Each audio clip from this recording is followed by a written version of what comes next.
Quels sont les effets de la précarité sur la fonction parentale?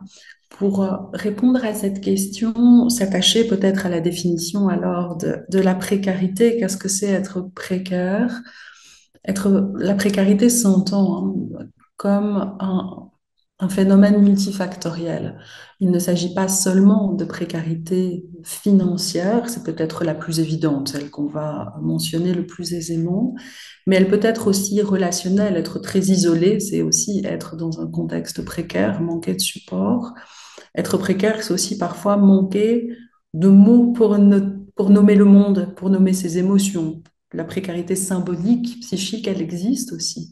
Et elle va parfois aussi très fort entraver les parents. Alors, pourquoi ça peut avoir un effet sur la fonction parentale? La fonction parentale, c'est au fond, on pourrait la résumer comme comment on exerce le fait d'être un parent, comment est-ce qu'on va pouvoir poser des comportements, des attitudes, des réactions dans l'exercice d'être parent. Eh bien, sans doute parce que être précaire au sens de cette définition multiple qu'on a abordée, c'est comme avoir des lunettes. C'est comme porter des lunettes qui vont peut-être colorer le monde qui nous entoure. Pour expliquer cette image de lunettes, prendre peut-être un petit exemple avec vous.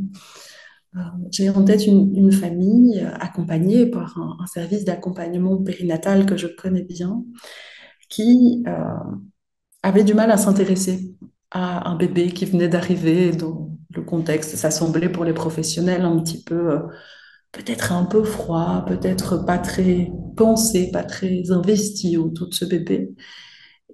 Et puis finalement, en creusant un peu, on s'est aperçu que pour cette famille, la question, c'était celle d'une priorité différente, celle de savoir s'il y aurait du chauffage pendant l'hiver, celle d'avoir un logement qui était tellement vétuste, tellement pas adapté au fait d'avoir un bébé, que la priorité, les lunettes qu'ils avaient chaussées, c'est celle peut-être de choisir un des problèmes auxquels ils avaient à faire face. Et ce problème, c'était lequel? C'était celui de chauffer. Pourquoi? Pour accueillir ce bébé dans de bonnes conditions.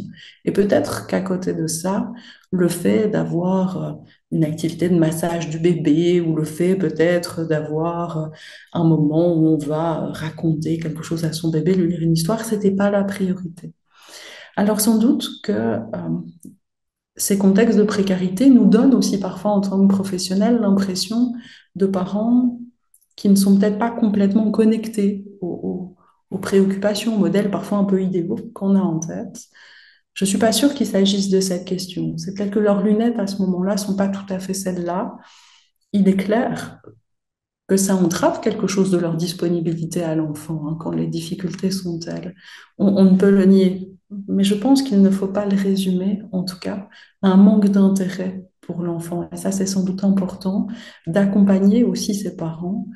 La résolution des difficultés sociales, financières des parents, le fait de leur permettre de trouver les services adéquats, le fait de pouvoir les réinsérer dans un système de soins, de support, parfois va lever aussi des freins dans la relation à l'enfant.